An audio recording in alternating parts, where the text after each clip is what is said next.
नहीं किया कम्युनिटी को टारगेट करने का? दरअसल वो ब्राह्मण सोच है आपका ये कहना, और इसको टाल मटोल करके हम सदियों से गुलाम इस देश को करते रहे हैं, सिर्फ इसलिए कि हम ब्राह्मणवाद की बात करते हैं।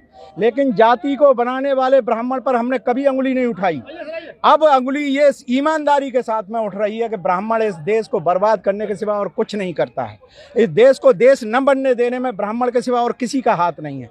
इस देश में एकता नहीं है तो इसका कारण ब्राह्मण है, सिर्फ ब्राह्मण है। ब्राह्मणवादी व्यवस्था तो उसने पैदा की है, तो हम उस रूट को क्यों ना पकड़ें जो आज भी उसको पुनः जीवित करता रहता है। ये मानसिकता जिसने पैदा की है, हमने उस पर उंगली उठाई है। अब इसमें किसी को अगर बुरा लगता है, किसी को अगर अपमान महसूस करता है, तो वो सामने आए और हमारे सवालों का जवाब दे इस बात के लिए कि उसे किसने अधिकार दिया है कि हमें नीच कहकर आपस में बांटने का अधिकार किसने दिया है। कौन है वो व्यक्ति, कौन है वो धर्म ग्रंथ?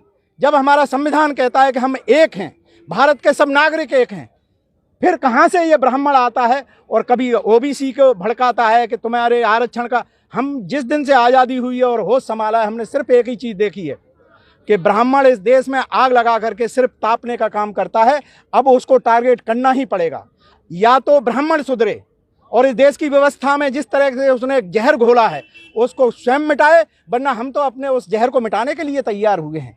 हमारा किसी व्यक्ति विशेष से ये नहीं कहना है कि तुमको हम बर्बाद करेंगे। हम अपने अंदर से तुमने जो जहर बो दिया है, जिसे हम अपने आप में भी ब्राह्मण महसूस करते हैं, हम देखते हैं किसी गरीब को अपने आप को उच्च समझने लगते हैं, हम देखते हैं किसी मजदूर को हम अपने आप को बहुत कुछ समझने लगते हैं। तो जो हमारे अंदर जो अहंकार पैदा किया है, यही तो ब्राह्मण ने किया।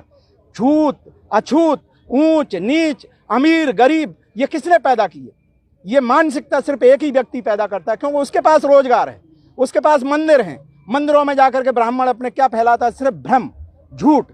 हमें नहीं पढ़ने देता। क्यों नहीं पढ़ने देता है? हमारे बच्चों को पढ़ने की अपेक्षा मंदिरों के आरक्षण के नाम पर या अंधविश्वास के नाम पर, पाखंड के नाम पर हमें बांटता ही तो है। उसको रोकने के लिए अब हमें जरूरी है कि सिर्फ हमें एक ही को टारगेट करना चाहिए। अगर वो न्यायाधीश होगा, अंग्रेजों ने कहा था कि ब्राह्मण न्यायाधीश कभी ब्राह्मण न्याय दे ही नहीं सकता, इसलिए अब हम भी कह रहे हैं कि ब्राह्मण इस देश को न्याय दे ही नहीं सकता। इस देश को अगर एकजुट होना है तो ब्राह्मण को अपने आप को समाप्त करना होगा। धन्यवाद।